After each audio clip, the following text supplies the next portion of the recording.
Welcome to the dark world of scary stories. A place where every sound is a premonition of the unknown, and every shadow is a step into another dimension. If you're ready to open the door to the scariest secrets, subscribe to the channel and don't forget to hit the bell, because the scariest is yet to come. Turn on the light and let's begin. Shadows of the underground labyrinths. He awoke when darkness once again filled his mind. For a long time, he couldn't understand where he was or how he got here. The remnants of pain in his head indicated that he hadn't slept for long, or perhaps he had been unconscious. But what troubled him the most was that he couldn't remember what his own name looked like. Only emptiness. And the rustling around him. The rustling that made his skin break out in cold sweat. He stood up, leaning on the stone walls, and felt how the air was lacking in this dark room. He had no strength to scream, so he remained silent. His gaze, only black abyss. It smelled of dampness, mold, and something foreign. Every movement of his sent dull sounds reverberating through the dark corridors. These sounds, like an echo, rang in his ears. They reminded him of something terrifying, but he couldn't remember what exactly. In his hand, he held a steel pen. It was the only thing he had found amidst this chaos. The pen looked like a weapon, but with it, it was hard to figure out what to do next. Gradually, his eyes began to adjust to the darkness. Thin lines of light pierced through small cracks in the walls, illuminating the slippery stones. Suddenly, a shadow appeared before him. At first, he thought it was his imagination, but then he realized it was something alive. And it was getting closer. He didn't know how long he had been wandering these underground corridors, but each step took him further away from reality. The stories he had heard before about terrifying experiments conducted in such places now seemed almost made up. But now, with each new echo that reached his ears, he became more convinced that these stories were not myths. It was something far worse. Perhaps he wasn't the first to end up here. If his assumption was correct, then these corridors had their own history, a dark one, filled with suffering. And though he didn't know what this place was, his intuition told him that it hid secrets that no one should ever know. With each step, he felt more how these dungeons were pulling him deeper. And not just physically, something dark and sinister wrapped itself around his consciousness, like an invisible tick choking him. This place was alive, and he could feel its dark eyes watching every one of his movements. He turned again. There was no living creature in sight, but his senses betrayed him. More than ever, he felt, this place had become his prison. Suddenly, he heard the rustling again. He turned, pressing his back against the stone wall, realizing that something or someone was following him. And it was getting closer. The footsteps echoing off the walls didn't belong to a human. They were something else. Heavy, unclean, cold. The shadows suddenly grew closer, and this sensation became a true nightmare. Somehow, almost instinctively, he took another step back, trying to hide from what was approaching. His breathing became heavy, and his heart pounded so loudly that he could hear every beat, as if it were the song of his demise. He hadn't expected these steps to be so terrifying. They didn't just approach, they moved steadily, purposefully, as if they knew there was no rush. They knew they would claim their prey. Suddenly, something emerged from the darkness. At first, it was just a massive blotch of shadow with no clear contours. But the more he tried to make out its shape, the more he realized this creature was horrifying, even in its current form. Tall, with long arms from which hung terrible claws. Its face seemed deformed, but not completely. Something between human and monster. Its eyes, black, empty, but filled with cold cruelty. He didn't hear any sounds, but those eyes seemed to communicate with him. They had their own mind. The creature slowly approached, and with each step, his heart beat harder. His body was frozen with fear, and even the air had become heavy, as if poisoned. He tried to step back, but his retreat was blocked. The shadow was here, and it wasn't alone. More of these figures began to emerge from the darkness. They appeared more frequently, moving forward at the same slow pace, like silent, malevolent guards of this place. What were they? What were they like? And why weren't they even slightly frightened by the thought that their victim should be consumed by these terrifying labyrinths? He decided to act. His hand clenched the steel pen, and with all his strength, he lunged forward, ready to fight. But what could help him? This metal pen. It didn't belong here. It was just a symbol of his helplessness that he tried to use. But there was no weapon in the world that could help him in this place. The shadows continued to close in. They grew larger. One of them made a swift movement, and he felt a cold paw seize his arm. A deadly pain pierced his body, and he couldn't stop himself from screaming. But before his voice was lost in the emptiness, one of the creatures rushed across his vision. He was on the brink of losing consciousness, but he saw something. Something that surprised him even more than the monsters themselves. It was a wall with a large area, covered in numerous loops, resembling huge surgical stitches. And on the entire wall, screens were embedded, showing horrifying scenes. Laboratories where terrible experiments had been conducted. People being dragged in chairs toward incomprehensible machines. These weren't just ordinary monsters. They were the results of those very experiments carried out in these underground laboratories. But what were they doing to the people? How did these experiments turn them into this? The monsters surrounding him continued to quietly close in.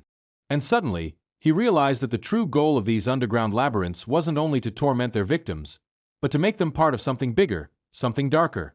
And he was merely the next candidate. Chaos reigned in his mind. Every movement of his body felt slow, as though he could feel these horrors slowly consuming him. And all that remained was one final step into the unknown. The creature before him took a step forward. The shadow took another step, its hands reaching out toward him, and he felt his heart stop in his chest. Fear tightened around his throat, making every breath heavy and short. But suddenly, his consciousness snapped awake, and he felt that his time had not yet come. He darted sideways, trying to escape from what was following him. Each step sounded hollow, like an echo, and his own shadow seemed to take on an incredibly large shape, one that had a life of its own. The darkness seemed to pull him back, like a chasm ready to swallow him completely. But what was worse than the fear was the sudden realization. Everything he had seen so far was only the beginning of what awaited him below. The labyrinths didn't just have monsters. They had even worse things. Creatures that existed beyond time, without consciousness, but with a terrifying purpose. They turned humans into their own nightmares. Along the walls of the labyrinth, where he ran, were traces of blood. It seemed like they led to something even more terrifying. Unable to stop himself, he turned toward the wall. With a barely alive gaze, he saw what he couldn't have imagined even in his worst nightmares. It seemed as if the very earth beneath him was alive. Huge pores in the stone walls, pulsing, gleaming like sickly eyes staring at him. Somewhere deep within the labyrinth were even more phantoms, beings whose faces, like his own, were devoid of names. But he was alive. He still had a chance. An exit. Though he wasn't sure if it even existed. Suddenly, on a screen that illuminated some scenes from the underground laboratory, he saw them. People who had become part of these monsters. They were changed so much that they could no longer recognize themselves. Bodies fused with metal, bearing all the horrifying traces of the experiments that had transformed them into embodiments of terror. These human monsters now stood and mindlessly turned toward him. In their eyes, there was nothing alive, only emptiness. They had become part of the same horror that had emerged from this place, from what remained after the shadows. And now they were moving to claim him. His body no longer obeyed. He tried to push forward, but his legs stumbled, and even the metal object in his hand offered him no hope of salvation. The shadows, casting his shape on the walls, grew larger, almost invincible. He heard a terrible roar. It wasn't just a sound wave, it was the voice of the labyrinth itself, revealed to be alive. And not just alive, but deadly dangerous to anyone who dared enter its bowels. Blood now covered the floor. Every step was pierced by the feeling of how this place consumed any hope. The creatures approaching had no past, they had no future. And even when he heard their steps, when he felt their presence in the air, he could no longer remember why it had been so important to survive. Suddenly, one of the creatures appeared right before him. It was huge, its gaze piercing him to the very heart. Incredible deformation, bleeding wounds, and some boundless pain that echoed in every movement. It seemed this was his final encounter with this underground reality. Yet, the last thought that penetrated his consciousness was one question. What if this labyrinth was just the beginning of something even more horrifying? The monster unleashed a frenzied screeching wave of sound, And suddenly, it was silent. The shadow hanging over him consumed his last strength. His body became heavy, and his mind squeezed in the pressure of this insatiable darkness. And then, darkness. The darkness consumed him. Everything around him became completely silent, as if in a tomb. No sounds, no movement, only emptiness, slowly and bitterly pulling at his consciousness. But even here, in the deep abyss, he felt the presence of something foreign, invincible, something worse than death itself.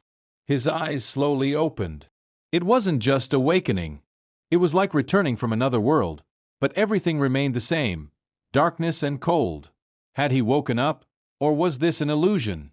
He lacked the strength even to think. His consciousness was shattered into pieces, and every movement felt like a nightmare. Again, those rustling sounds. They were getting closer. Creatures. He wasn't sure how much time had passed since he fell into the darkness. But the feeling that something was watching him never left. Somewhere deep within the labyrinth, light flickered again, and he noticed that he was no longer on the floor, but suspended among unknown metal structures connected by pipes and wires, resembling parts of strange machines. Nothing looked natural. Everything here was the creation of human intellect, but his mind no longer had the capacity to understand why these horrifying creations still walked here, in this endless labyrinth. An experiment.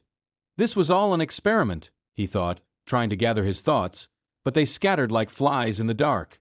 Another flicker of light. He turned toward it, and his gaze stopped on the wall, where those terrifying screens were again. But now, a new image appeared on the screens, a room full of screaming people, their bodies connected to machines, and it was impossible to tell where the human ended and the machinery began. They had become parts of mechanical monsters, ready to sacrifice themselves for the sake of experiments, in order to gain more power. His heart broke with pain. But what he saw next made him freeze. In the corner of the screen appeared a figure, a monster again, but this time it wasn't just terrifying, it was something more. There was no body, only the stench of blood, metal, and groaning. This was what had become of all those people, all those who had fallen into this labyrinth and become part of the horrific experimentation. The monster had no face, no flesh. Its shape was held together only by an incessant noise, which made his heart beat faster. What he saw couldn't be real. He simply couldn't believe that this was what the experiments in these underground chambers had led to. And then he understood. This wasn't just a laboratory. This was a place where monsters were created. Humans who had lost everything, even their souls. And he might be next. He saw more figures appear before him. They had no eyes, but their movements were precise and confident. These were people, or what was left of people. Their faces had merged with metal implants, claws, and jaws, transforming them into living monsters. Their hands spread out, and they approached him. He felt the cold emanating from them, from the very atmosphere of this place. He couldn't escape. The feeling that this place held him in its horrific embrace was so strong that he could barely breathe. But suddenly, another creature appeared before him. It resembled the monster that had attacked him earlier, but its shape was less terrifying, as if it was one who still retained part of its human essence. "Don't be afraid," the creature whispered faintly, its voice almost human but distorted. He couldn't believe his ears, but it continued, "This place doesn't give any chance to escape, but I can help you find the way." He was shocked and confused, but his instincts told him this was a chance. He couldn't afford to let it slip away. And so, under the pressure of the creature, which was perhaps the last remnant of humanity in this place, he moved forward. And who knows, maybe this labyrinth had long ago become their home, and he could become part of them.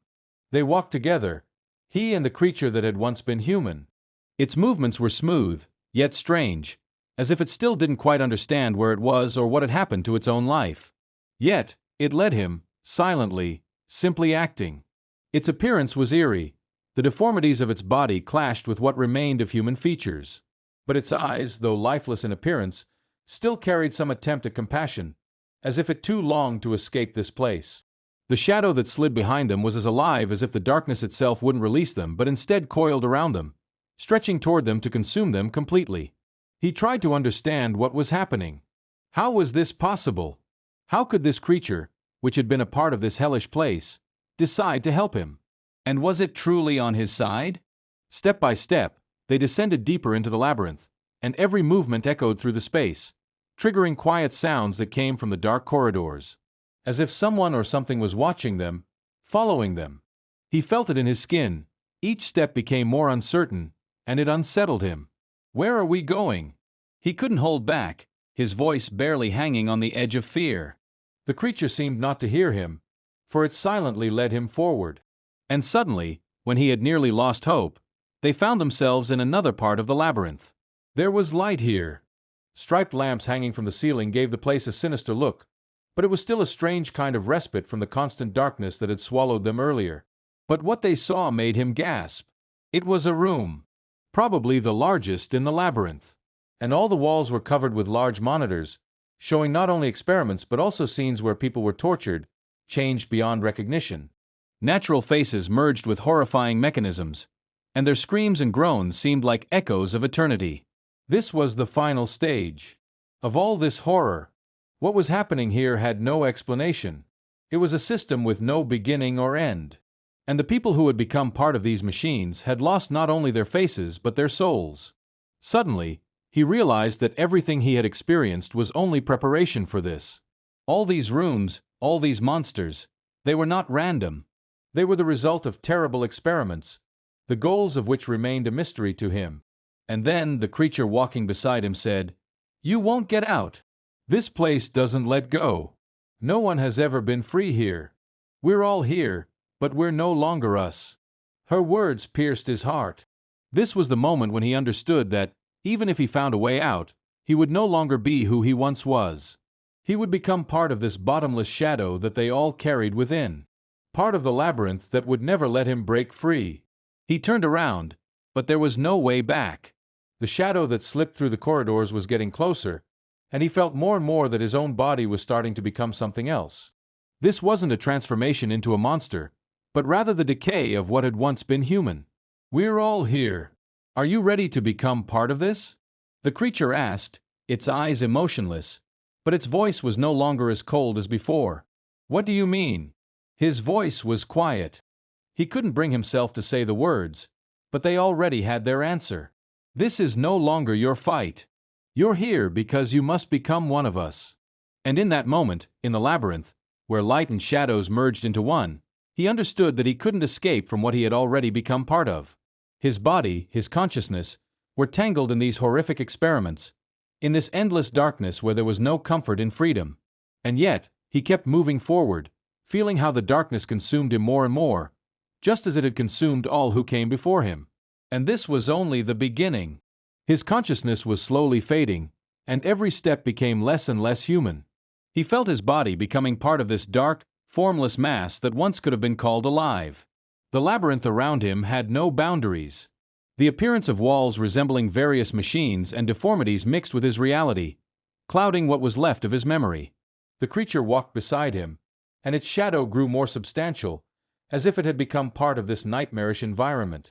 It no longer looked as formless as before.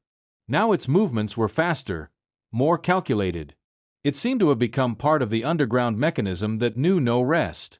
"You still don't understand," it whispered, its voice silent, but it sounded in his ears as if it could be physically felt. "You already belong to us. The labyrinth doesn't forget."